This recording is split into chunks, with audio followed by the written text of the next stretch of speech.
Hey everyone, welcome to my channel, Ladette Designs. In today's video, I'm going to be giving 3 examples of making paint crackle with Elmer's glue. This is just a scrap piece of wood I had in the garage, and it was already this dark brown color.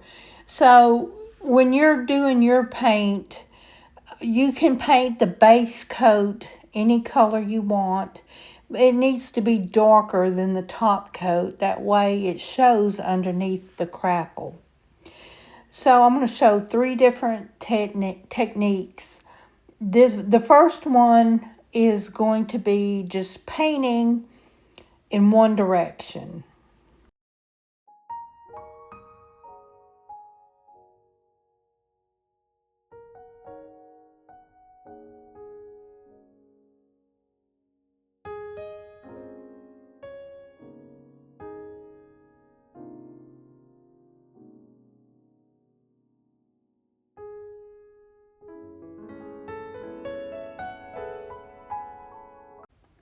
Don't worry about having the glue the same thickness in all areas. You want it to be random. You want it to be thicker in other areas. This second part here, I am going to do just a crisscross type brushstroke, just random. I don't want the brushstrokes going in one certain direction.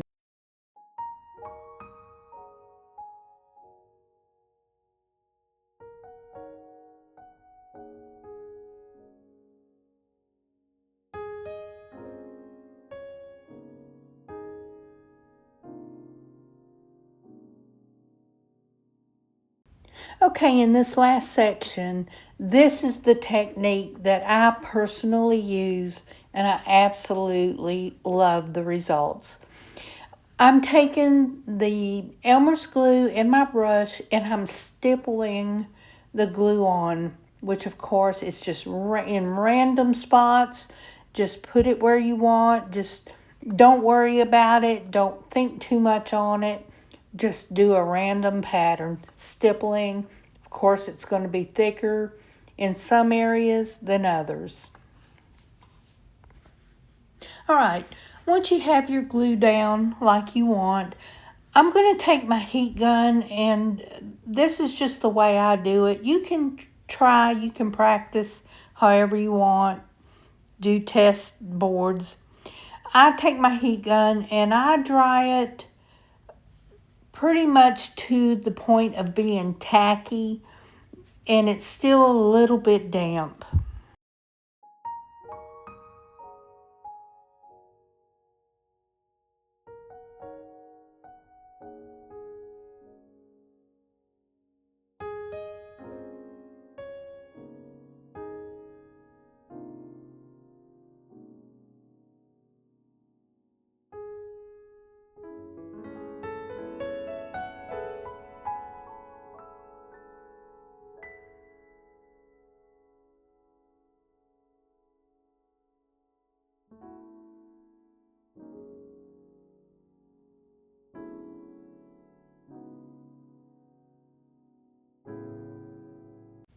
Now I'm going to apply the paint in the 3 different techniques. The first one, I will end with all the brush strokes going in one direction.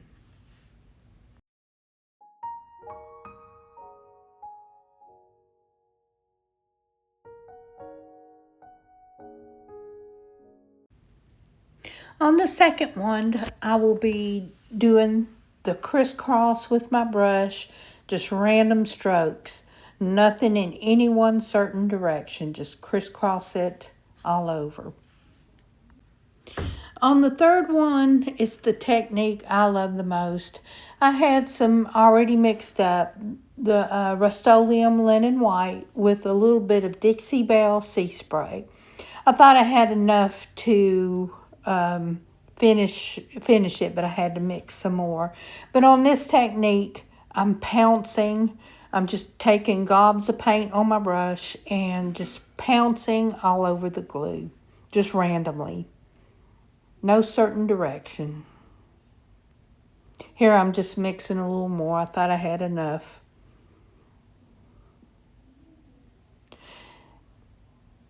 That, I have to say, is my favorite technique. That's the one I use on my projects.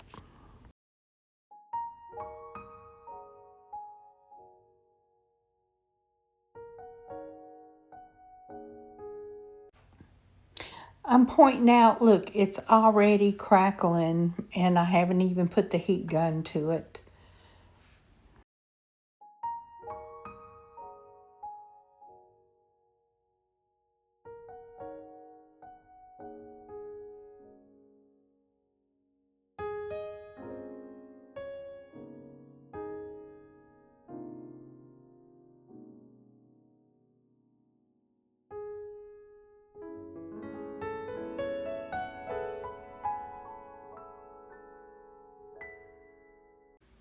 Now I'm going to take my heat gun, and it'll help dry it and help bring out the crackle.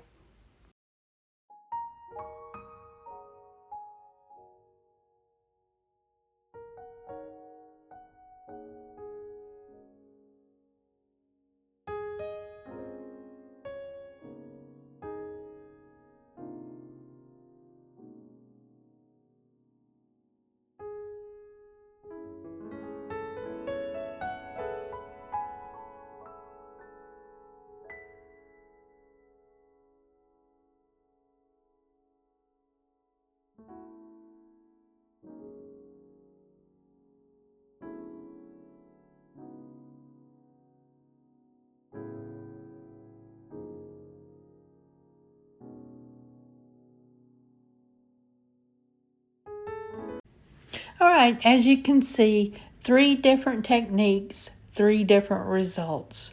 Now, let's take our paint and on just half the board, let's give it a second coat.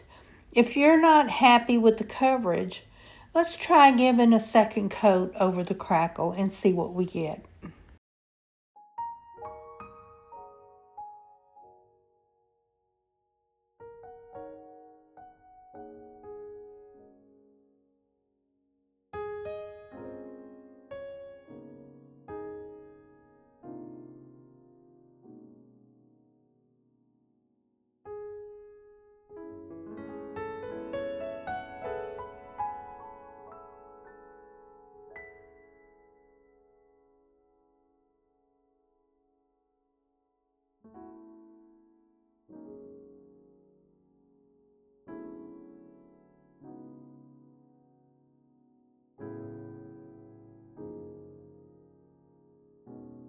Okay, let me add right here also, I did not put a second coat on the third technique because you dabble it on so thick in places that you don't need it.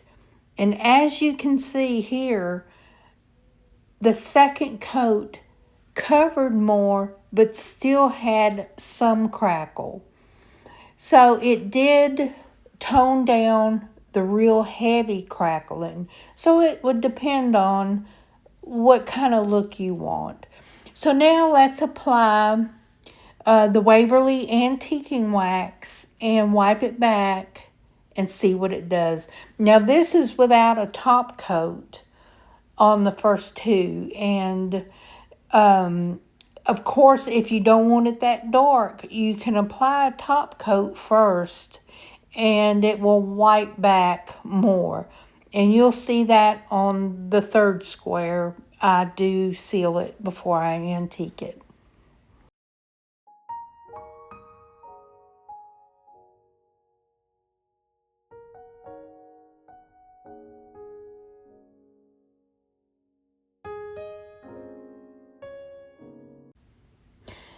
Let me add right here, if you're going to be putting a transfer on your project, you want to do it before you apply the wax. That way you seal in the transfer.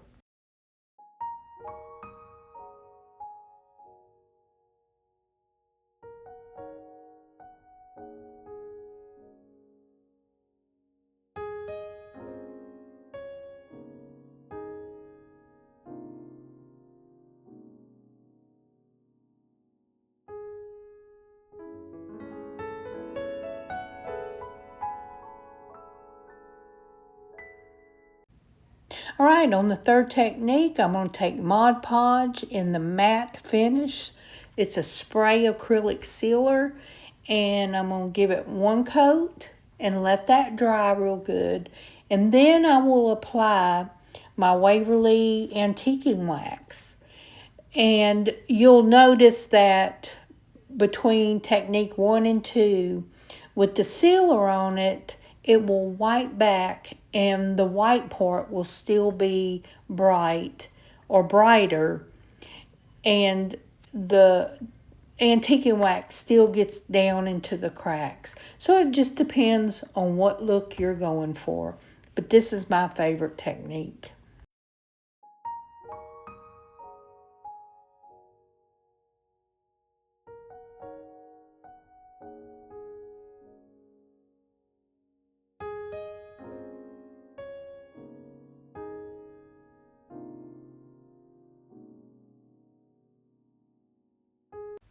As you can see in the first technique, the brush strokes going all one direction makes the crackle a little more like that, all one direction. In technique number 2, the crisscross, the random, your crackle is more random. And then of course the third is my favorite, and it's the pouncing, and it's thicker in some spots than others. And it gives more of a natural crackle look. And you can use any colors. Waverly, I use that from Walmart. I get mine at Walmart, and it's beautiful colors. Here you can see on this pediment I did the crackle technique that I used. And it's a beautiful finish, and I love it. I have no issues using Elmer's glue as a crackle finish. Let me know what you think in the comments. If you have any questions, just please ask. Once again, thank you for being here. I appreciate each and every one of you. Please like and subscribe. Thank you.